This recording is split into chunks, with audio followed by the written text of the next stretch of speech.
Erica, as a senior content designer, you're also serving a lot of different kinds of users across channels, getting people onboarded to Windows or to Office. It sounds like is a complex task, but you have to address everybody, right? With Microsoft, you're addressing everybody, Everyone. and everybody, Mhm. right? There's nobody The that world, the whole world. the whole world, and all of the languages and all of the formats. Hmm.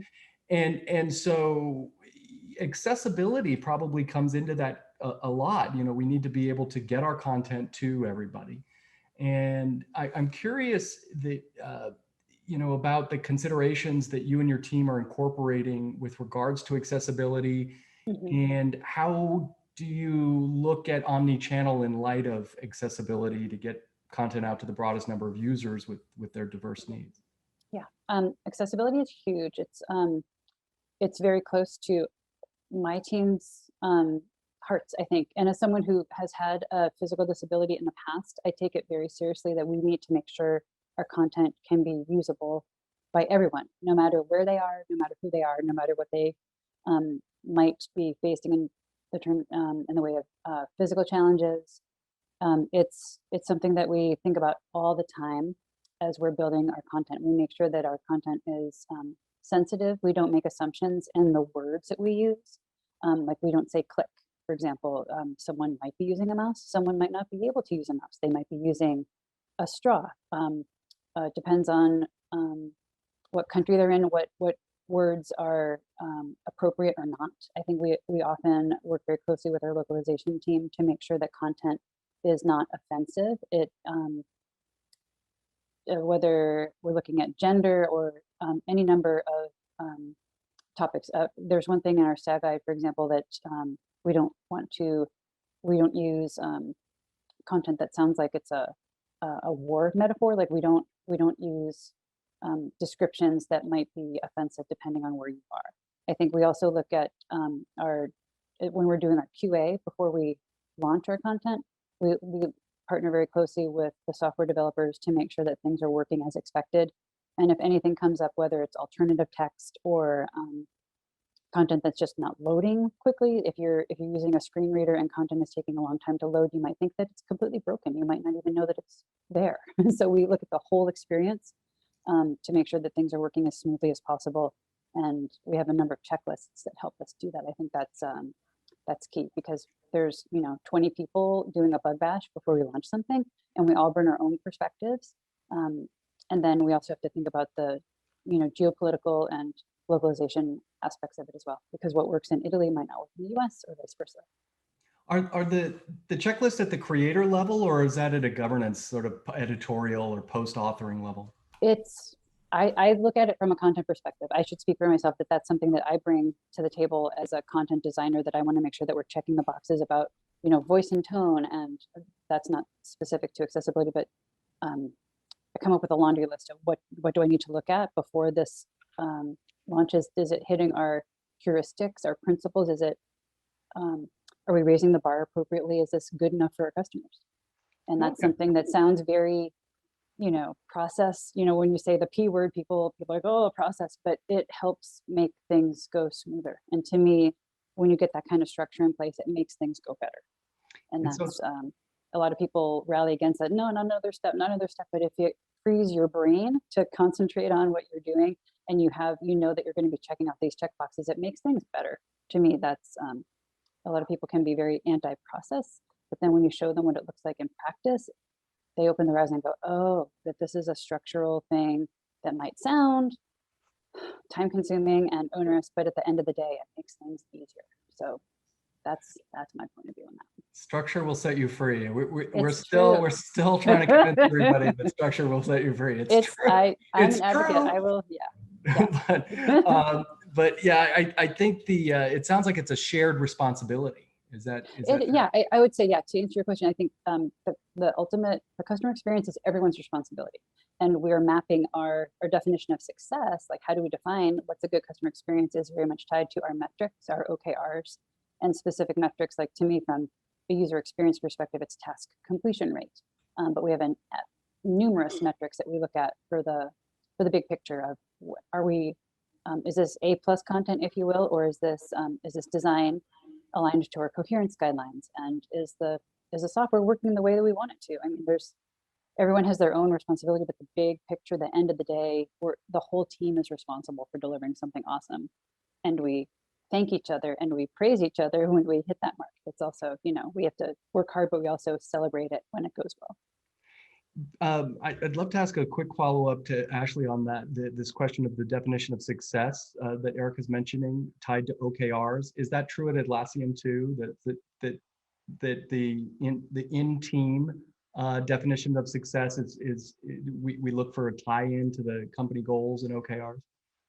Yeah, so we actually overhauled our OKR process about 2 years ago, I think, kind of at the company level, so that it would ladder all the way down to the different pieces. So we have our company objectives, and then we have the key results. So the O is objectives, KRs are the key results.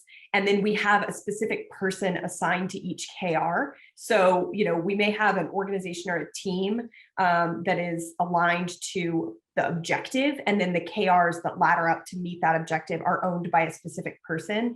So I think the other thing Erica said in terms of having those different people, go through the checklist or having it be a shared responsibility, assigning those people to be responsible, yes, we need to collaborate, but if you just have it be a free-for-all, then you end up with tragedy of the commons, where it's like everyone's responsible, therefore no one's responsible. So setting out the mission and the values, having those embedded in the objectives, and then having specific owners for each KR that ladder up to them.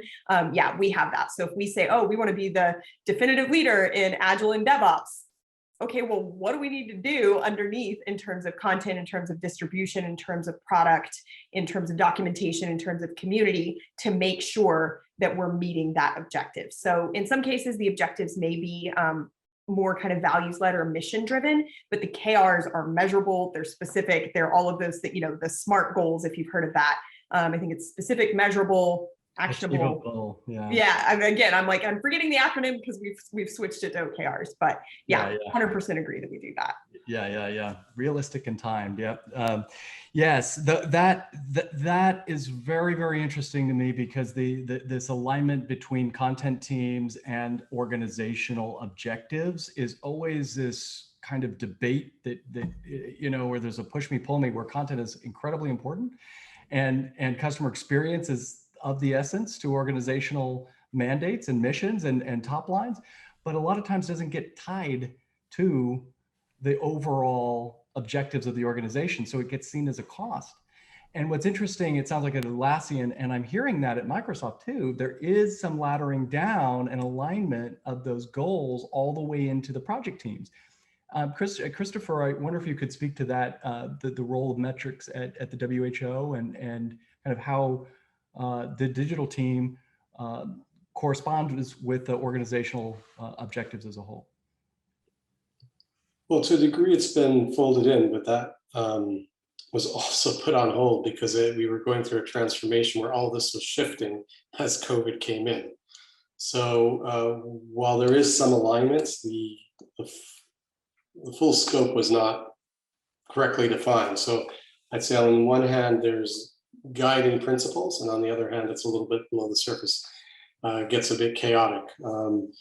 So we have done like some key task indicators looking at what people are trying to achieve for the various sections, for the various divisions.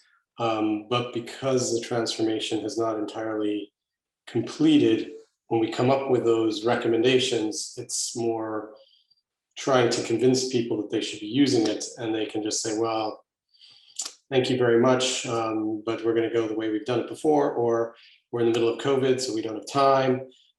So I would say in terms of success stories this year, we've been successful in very individual, precise metrics. For instance, we found people were getting to our COVID information very easily.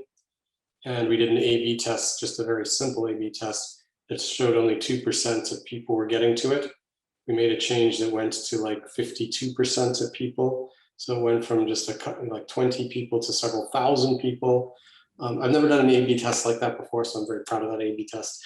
Because normally it's like 40, 60, and you're like, well, but if I did a little bit differently, maybe it would come out showing the other side. So we've held strict to it to a degree, but we haven't been able to do everything that we'd like to, just because we're waiting for some of the transformational objectives that they set out in the beginning to be finished.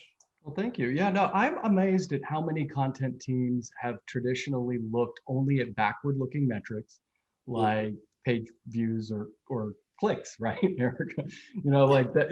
Like they're looking at some sort of behavior, but it's past-looking, and usually it's not necessarily even tied to organizational objectives.